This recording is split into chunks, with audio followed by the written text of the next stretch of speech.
special angel Rajubai on the stage, and there is a beautiful flower from Bab Dada from bowl, which Moini Didi will be offering to Rajubai. And can we clap?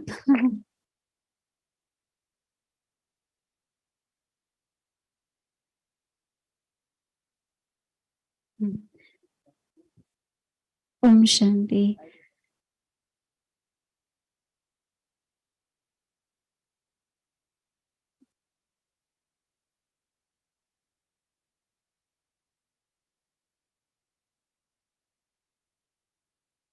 Om Shanti.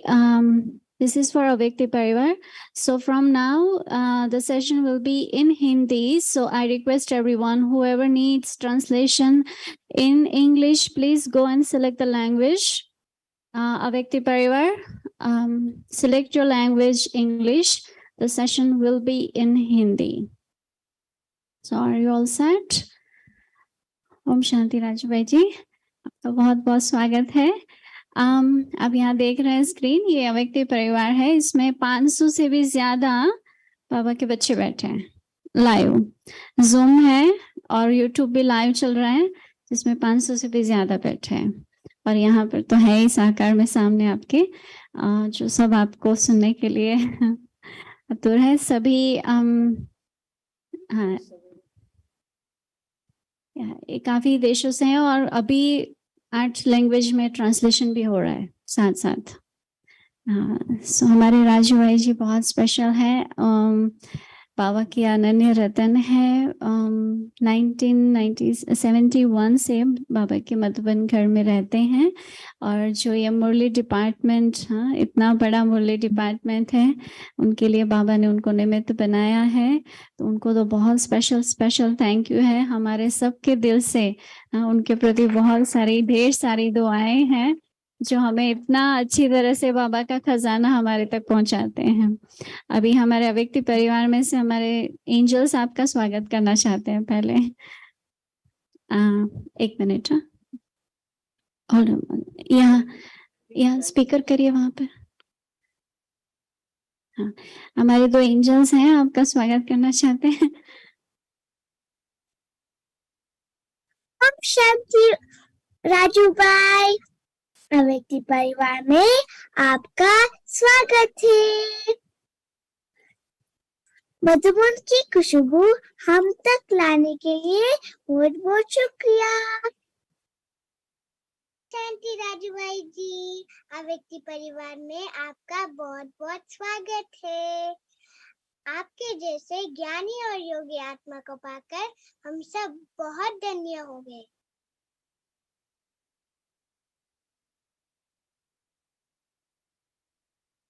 ये हमारी 2 angels हैं अव्यक्ति परिवार की, रोज की attendance है इनकी. सो अभी USA में कैलिफोर्निया से हैं. और अभी मधुबन होके भी आए, अभी मधुबन में ही थे. ऐसे कई बच्चे हैं जो अटेंड करते हैं. ओम शांति. सो अभी हम भाई साहब से सुनेंगे. शांति. 10 मिनट सुना है, 10 मिनट तक चले. कितना 10 मिनट.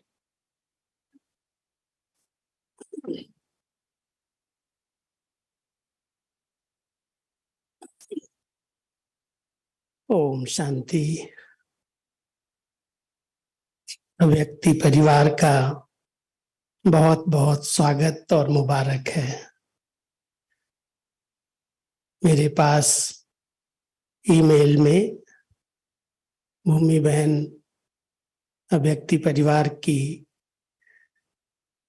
जो भी गाइडलाइन मिलती हैं वो भेजती रहती हैं.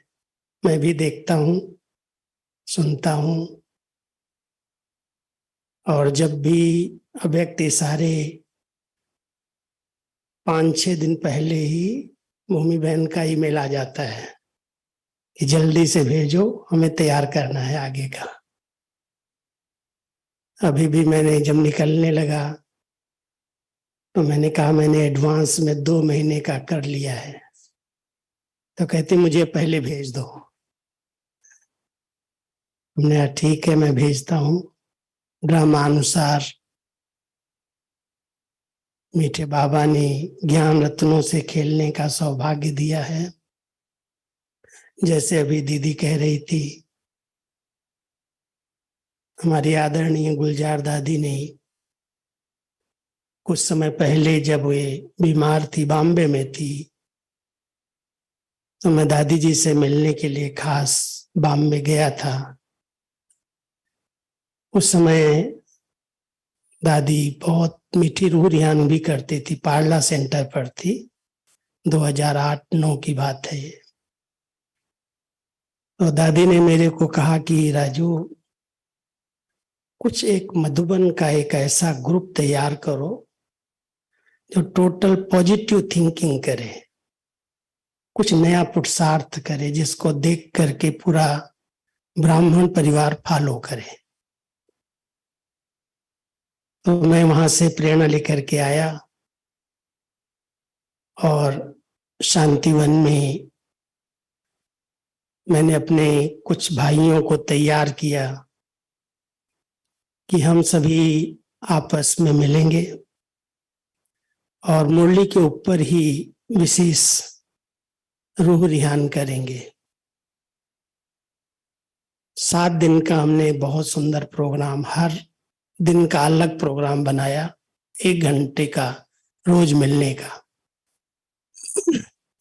और उसमें जुड़ते गए भाई लोग, करीब 70-80 भाई जुड़ गए। अभी हमारा जो 70-80 का ग्रुप है, उसको हमने 2 दिन विशेष योगिक खेती में योग करने के लिए समय दिया है। सतगुरुवार के दिन वो तपोवन में जाते हैं और शनिवार के दिन अभी नई जमीन हीलिंग गार्डन में जो बाबा ने दी है खेती के लिए, वहां पर जाते हैं। शाम को 6 बजे जाते हैं, 6:30 से 7:30 तक विशेष योग करते हैं। प्रकृति को, पेड़ पौधों को, वनस्पति को सकाश देते हैं। उसके लिए उनको हमने कमेंट्री भी दी है, कैसे इनसे बात करो, धरती माँ को कैसे चार्ज करो, और कोई भी इस पर रोग ना आए उसके लिए आप एक सुरक्षा कवच इनके ऊपर डालो। तो ऐसे योग गुरुवार और शनिवार का वहां चलता है। और संडे के दिन जो बाबा की मुरली चलती है, उस पर एक पेपर तैयार कराते हैं, क्वेश्चन आंसर का, 100 नंबर का। और वो शुक्रवार को हर मुरली का पेपर होता है। उसमें तो इतने भाई बहने जुड़ गए हैं पूरे भारत से, नेपाल से। और मैंने एक लक्ष्य दिया था कि जो सभी पेपर देगा, चाहे वो नंबर भले कम भी आए, लेकिन जो सभी पेपर देंगे उनको हम प्राइज देंगे। और जो विशेष 100 लेंगे, 100 में उनको फर्स्ट प्राइज देंगे। तो हम 6 मास के बाद उस पेपर की प्राइज देते हैं सभी को। प्राइज में कोई बाबा का अच्छा सा फ्रेम, कोई पेन, कोई ऐसी सौगात। जैसे अभी हमने एक किताब निकली है नई, छोटा नंदी, शायद आप लोगों को पता हो।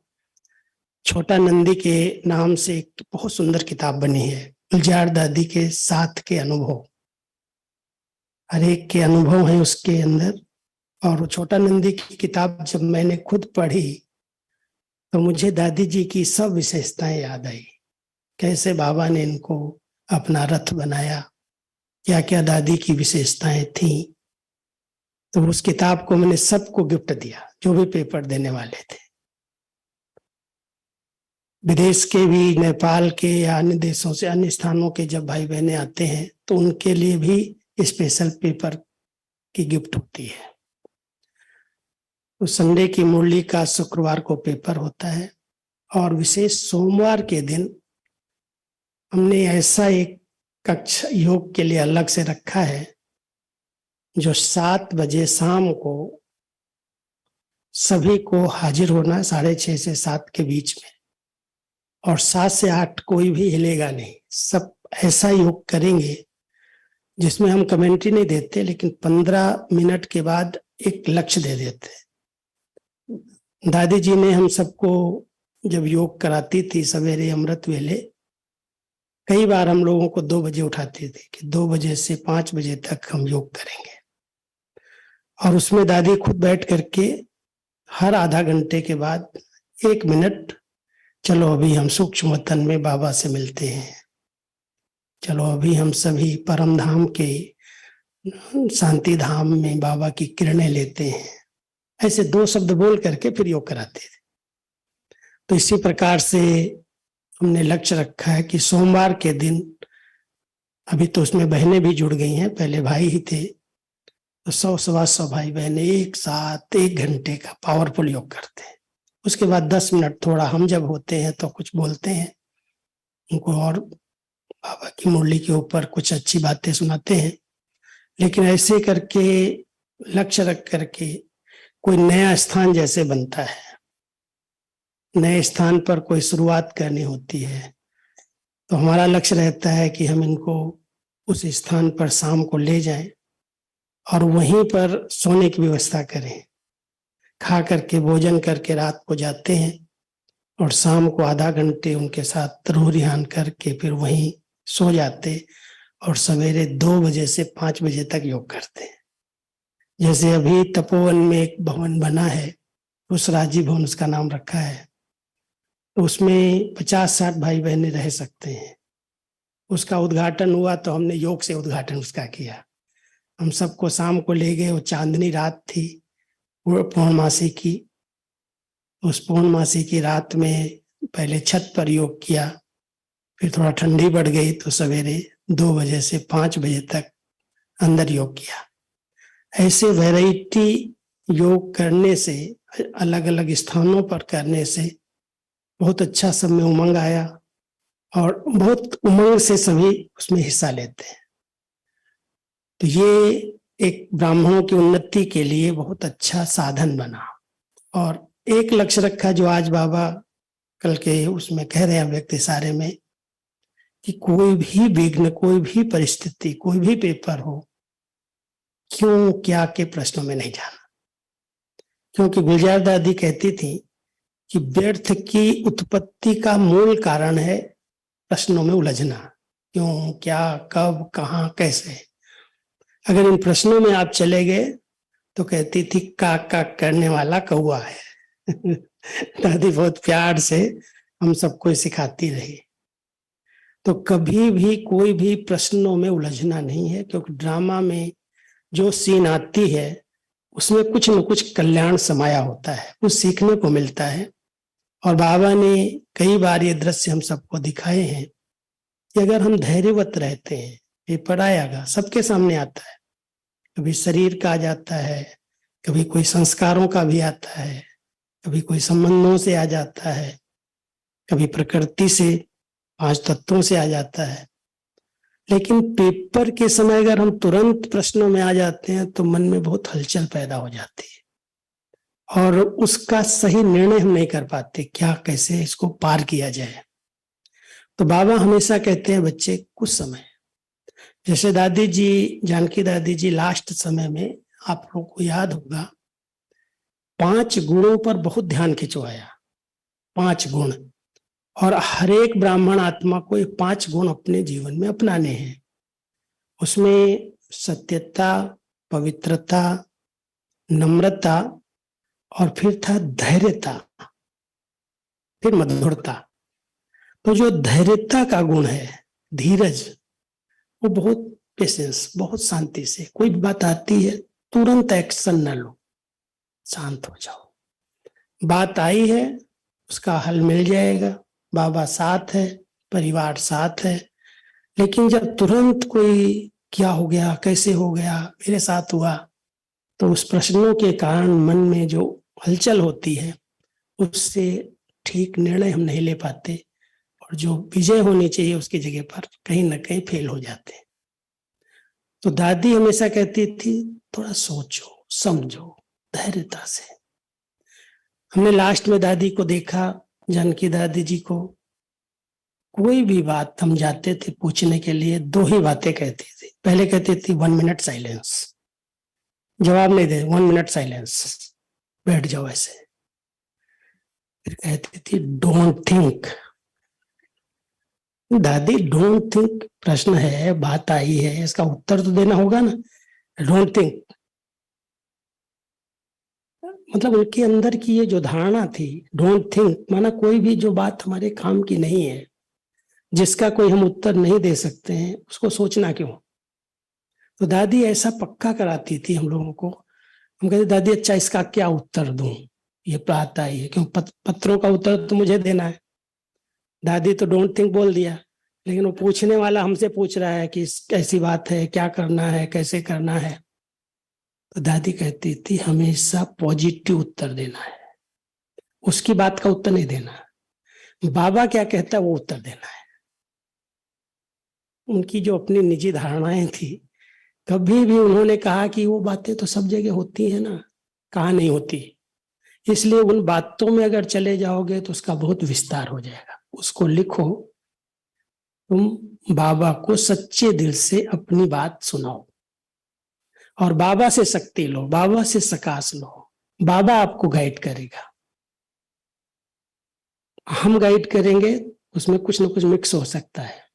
तो दादी जी के अंदर ये एक बहुत अच्छी, मैं समझता हूँ उनकी निजी धारणा जीवन की, कि वो कभी भी कोई भी नेगेटिव बात का उत्तर ही नहीं देते थे। और बड़ी अच्छी बात कभी कभी हसीम कहती थी, बाबा ने मुझे, मेरे कान जो है ना बंद कर दिए, मुझे सुनाई नहीं देता। तुम लोग जो सुनाते हो मुझे सुनाई नहीं देता। वो सुनती नहीं, सुनना भी नहीं चाहते थे। तो यज्ञ को लास्ट दिनों में मैंने देखा दादी ने बहुत ऊंची स्थिति में रह करके संभाला। एक्यूरेट इतनी लास्ट में भी, मार्च में दादी जी ने शरीर छोड़ा, व्यक्त हुई। फरवरी में मेरे को फोन करती हैं, राजू तुम कहाँ हो। दादी अहमदाबाद थी तो मैं विजयवाड़ा में था। दादी को मैंने कहा दादी मैं विजयवाड़ा में, तुम अगर 2 मिनट के लिए मेरे साथ आ सकता तो बहुत था, अच्छा था। दादी 2 मिनट के लिए 2 दिन के बाद आता हूँ। अब वो दिन के बाद आता हूँ, दादी सुन के चुप हो गई एकदम, कुछ नहीं बोली। उनको सब भविष्य पता था। और उसी समय जब मैं 2 दिन के बाद फ्लाइट से उतरा हूँ अहमदाबाद, मैंने पूछा हंसा बहन दादी से मिलने आऊं, कहती नहीं आईसीयू में भर्ती हो गई है। आईसीयू में चले गए, डॉक्टर नहीं मिलने देंगे। ठीक है, लेकिन दादी जो वहां से निकली है, मेरे को भर करके आवाज में उन्होंने जो पत्र पुष्प बनाया है बहुत अच्छा बनाया है, मैंने सारा पत्र पुष्प पढ़ लिया है, मैं उसी के लिए तुमको यहाँ बुला रही थी। रिकॉर्ड करके मेरे को भेजा। कहने का भाव है कि दादी हमेशा अंत तक बहुत एक्टिव एक्यूरेट रही। कभी भी उन्होंने मेरे को जो भी बात पूछी उसका उत्तर न दिया हो, ऐसा नहीं हो। और उनकी ब्लेसिंग से, ये जो ब्लेसिंग से जो यह व्यक्ति सारे आए हैं, दादी की ही ब्लेसिंग है वो। पहले हम 15 दिन का भेजते थे। 2 बातों पर बहुत दादी का ध्यान रहता था, विदेश को देख करके खास करके। एक दिन मेरे को कहती है, दादी और बड़ी दादी दोनों बैठी थी, जानकी दादी और प्रकाशमणि दादी। मैं अचानक गया दादी से मिलने, तो जानकी दादी बड़ी दादी कहती, दादी ये जो है ना, ये मेरी तरफ इशारा करे, ये मेरे को बासी भोजन भेजता है। दादी बासी भोजन मैं नहीं बनाता, भोजन बनाने वाले दूसरे हैं। कहती मैं जानती हूं ये मुरली भोजन नहीं तो क्या है, और तुम भेजता है और मेरे को विदेश में 1 महीने के बाद मिलती है।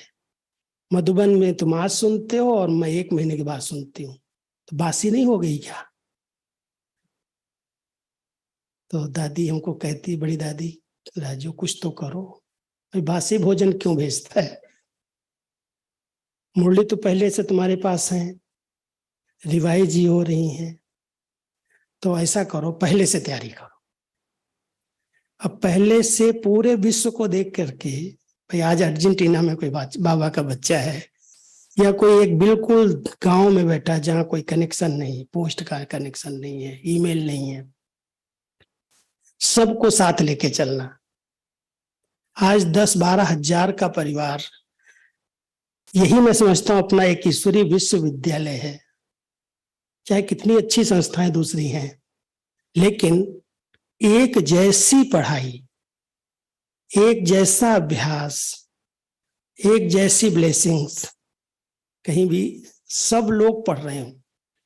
तो दादी जी ने उस समय मेरे से करीब 15 साल पहले, जब बड़ी दादी थी 16 साल पहले, उनके सामने ये मुरलियां 2 महीने 3 महीने पहले से तैयार कराना शुरू किया।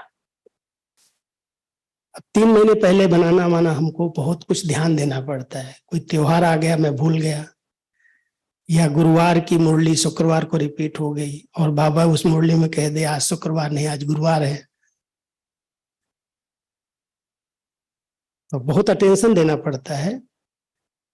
हर मुरली को मुझे पढ़ना ही है, पढ़ करके उसमें क्वेश्चन है या नहीं है, सार उसका, उसकी धारणा की बातें, और त्योहार है तो त्योहार को ध्यान पर रखना है। ऐसे नहीं राखी है तो जन्माष्टमी की मुरली चल जाए, होली है दिवाली की मुरली आ जाए। तो ये सब बातों को ध्यान पर रख करके दादी जी ने विशेष विदेश और सबको साथ लेकर के चलने का होमवर्क हम सबको दिया। तो आज जब मैं आपके पास आया, विदेश निकलने लगा, तो मुझे बहुत कुछ सोचना पड़ा कि कहीं रुक न जाए काम आगे का। तो मैंने जुलाई तक की मुरली फाइनल करके ऑफिस में दे दिया, और पूरे मई और जून के 2 मास के पत्र पुष्प की तैयारी करके दादी जी की तरफ से पत्र लिख करके, क्योंकि अभी रतनमयी दादी पत्र पढ़ नहीं पाती है और जवाब नहीं देती, तो दादी बन के लिखना पड़ता है। क्योंकि हमको लिखना क्या है, लिखना तो पुरुषार्थ की बातें हैं, कोई ना कोई बाबा की ही बातें दादी की तरफ से लिखनी है। और ये दादी जी ने, बड़ी दादी ने ही, प्रकाशमयी दादी ने, 1-2 मिनट में बताता हूँ, बड़ी रमणीक बात है। दादी जी हॉस्पिटल से आई थी और चारपाई पर थी। मैं गया दादी के पास, प्रकाशमयी दादी के पास। दादी, मैं आपके नाम से 2 साल से पत्र लिखता हूँ। नीचे दादी प्रकाश में लिखता हूँ, मेरी दिल खाती है। पहले आप लिखाती थी, फिर उसके बाद लिखाना बंद किया, फिर आप पढ़ लेती थी, हाँ जी करती थी। अब लिखाती भी नहीं हो, पढ़ती भी नहीं हो। अब मैं आपके नाम से पत्र नहीं लिखूंगा। मैं बैठा था, दादी को समझा रहा था, आमने सामने बैठे थे कमरे में। इतने में गुलजार दादी आ गई, और गुलजार दादी आते कहती, आज क्या दोनों रूह रियान कर रहे हो? तो बड़ी दादी कहती है, दादी ये इतना अच्छा पत्र लिखता है मेरे नाम से, बाबा ने इसको ब्लेसिंग दी है, वरदान दिए हैं, और आज ये जिद करता है कि अभी मैं आपके नाम से नहीं लिखूंगा। इसको बोलो लिखे, बहुत अच्छा लिखता है, मेरी तरफ से छुट्टी है, मेरे नाम से लिखे। तो गुलजार दादी बड़ी रमणीकता से बोली, दादी सही बोलता है, आपको लिखाना तो चाहिए। अब दादी चुप हो गई। तो गुलजार दादी की बात को कभी भी बड़ी दादी ने काटा नहीं। अब मैं बैठा था, मैं डायरी निकाल ली, मैं दादी लिखाओ। गुलजार दादी ने बोला, तो कहती अच्छा मैं लिखा, तो लिखो। पहले शब्द में क्या लिखाया, लिखो दादी 100% ओके है। मैंने कहा ये तो नहीं लिखूंगा मैं। कहती क्यों नहीं लिखेगा, मुझे क्या हुआ है? दादी कुछ नहीं हुआ है, ऑक्सीजन लगी है, आप बिस्तर से अभी उठ के हमारे क्लास में नहीं आती हैं, बिस्तर पर हैं, और आपको कुछ नहीं हुआ है। कहती मेरे को क्या हुआ है, मेरे कुछ नहीं हुआ है, मैं थोड़ी बीमार हूं। मैं चुप हो गया। कहती है डॉक्टरों का चक्कर है, अपने पर नहीं लिया, ये डॉक्टरों का चक्कर है। 19-20 तो होता है ना, मैं बिल्कुल ठीक हूं, मुझे कोई दर्द नहीं है, कोई तकलीफ नहीं है, तुम लिखो दादी 100% ओके है। गुलजार दादी हंस रही, मुस्कुरा रही, कुछ नहीं बोल रही। अब मैंने लिख दिया, अच्छा लिखा। फिर मैंने कहा दादी और क्या लिखूं? फिर ऐसे हाथ किया कहती दादी सबको ऐसे भाकी में लेके बहुत प्यार कर रही है, ऐसे बोलती है, फिर कहती रुक रुक ये नहीं लिखना भी, गुलजार ये मेरे को लिखना चाहिए, ये तो बाबा प्यार कर सकता है ना, मैं कैसे करूंगी। तो गुलजार दादी कहती दादी बाबा की जगह पर तो आप हो ना, आप नहीं करोगे तो कौन करेगा, आप लिखो ये। गुलजार दादी कहती आप लिखो ये। ऐसे 5-6 लाइन लिखाई, फिर कहती अभी तो तुम लिख देगा ना, आगे बढ़ा देना। दादी ने लास्ट दिनों में हम सबको ऐसे बहलाया लिखाया, और उसके बाद जब जानकी दादी जी आई तो कहती जैसे तुम दादी के नाम से लिखते थे वैसे मेरे नाम से लिखो, लेकिन मुझे पढ़ा दिया को, मैं पढ़ के जवाब दूंगी। लेकिन दादी ने, मैंने कहीं भी हो, विदेश के देश के किसी कोने में हो, मैंने पत्र बनाया और मेल किया तो मेरे को तुरंत 10-15-20 मिनट में, आधा घंटे में उसका जवाब आ जाता कि तुमने ये पत्र लिखा, मैंने पढ़ लिया है, मेरे विचार से इसमें कुछ ये ऐड हो जाता तो बहुत अच्छा। करेक्शन करने का तरीका बड़ा अच्छा था, डायरेक्ट कट्टी कर देती, ये एडिशन हो जाए तो बहुत अच्छी है। तो ऐसे दादियों के साथ रहने का, उनके अनुभवों से खेलने का बहुत बड़ा भाग्य मिला है। और जो भी बाबा कराता है, करन करावन हार वो है। साकार में जब दादी थी बहुत कुछ उनको प्रेरणाएं आती थी, रोज नए नए उमंग के विचार आते थे, आज ये ब्राह्मणों को भेजो, आज ये भेजो, आज ये भेजो। और उसके बाद अभी मैं कहता हूँ बाबा अभी तो दादियां चली गई, अभी आपको जो लिखाना है लिखा दो, मैं बैठता हूँ आपके आगे। और बहुत अच्छे बाबा अनुभव कराता है, कुछ ना कुछ टच करता है। और हमारे ग्रुप में सब भाई बहने भी कुछ न कुछ नवीनता से पॉइंट्स निकालते हैं। अभी भी हमने जनवरी मास में जो भेजा था होमवर्क, हमारे पूरे ग्रुप ने उसमें मदद की थी। तो ऐसे करके उन्नति की, पूरे ब्राह्मण परिवार की उन्नति की सेवा बाबा ने दी है, और कराने वाला करा रहा है, हम लोग निमित्त हैं। ओके, ओम शांति।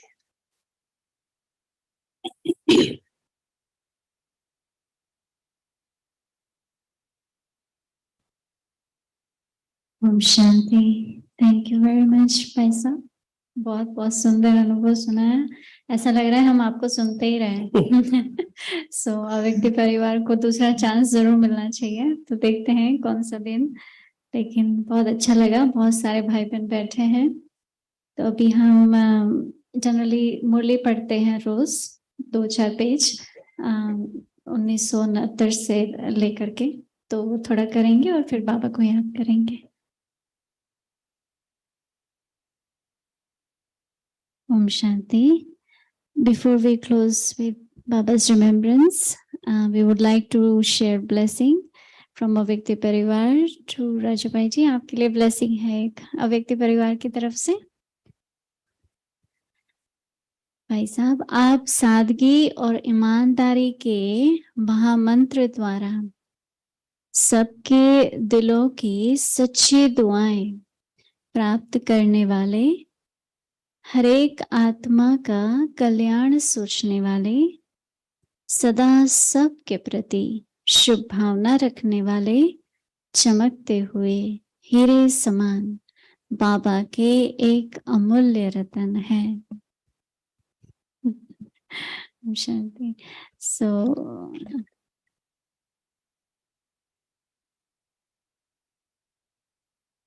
दीदी आप कुछ कहना चाहेंगे?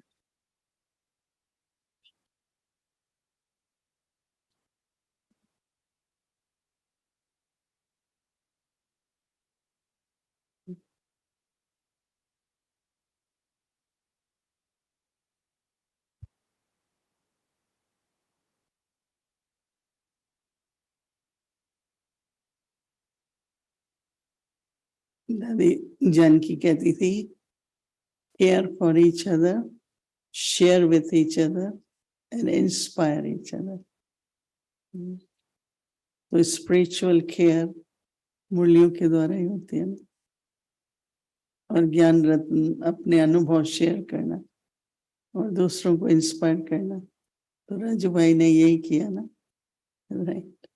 तो व्यक्ति परिवार सौभाग्यशाली है।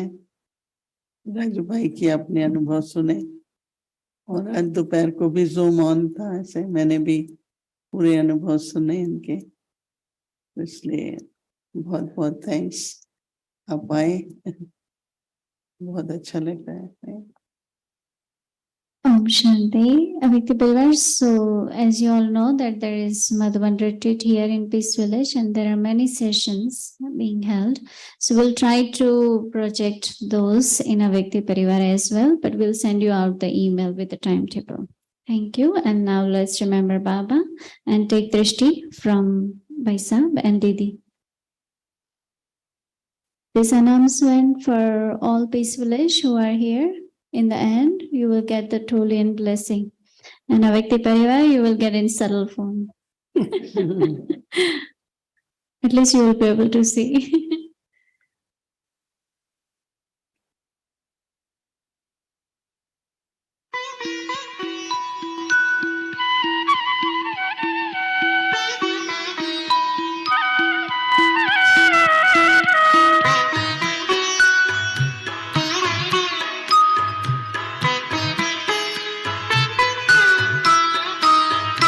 मधुबन कितना मधुर मधुर है, मधुबन कितना मधुर मधुर है, सदा ये आँखों में छाया है, सदा ये आँखों में छाया है, दिलवाला मधुबन का बाबा, दिलवाला मधुबन का बाबा दिल में समाया है। मधुबन कितना मधुर मधुर है, मधुबन कितना मधुर मधुर है।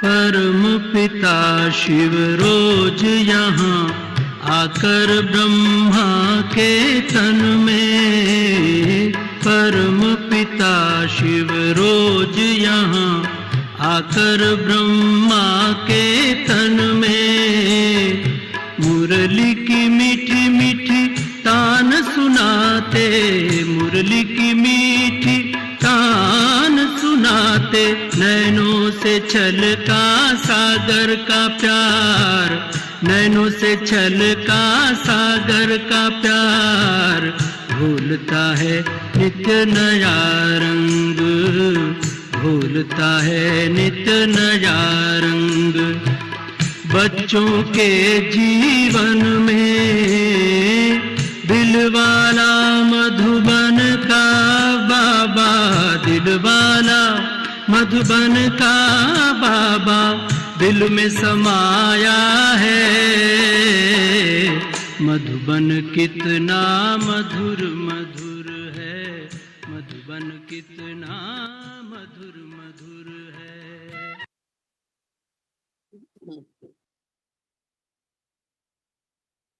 Om Shanti. ओम शांति। ओम शांति मोहिनी दीदी, ओम शांति राजू भाई, राजू भाई,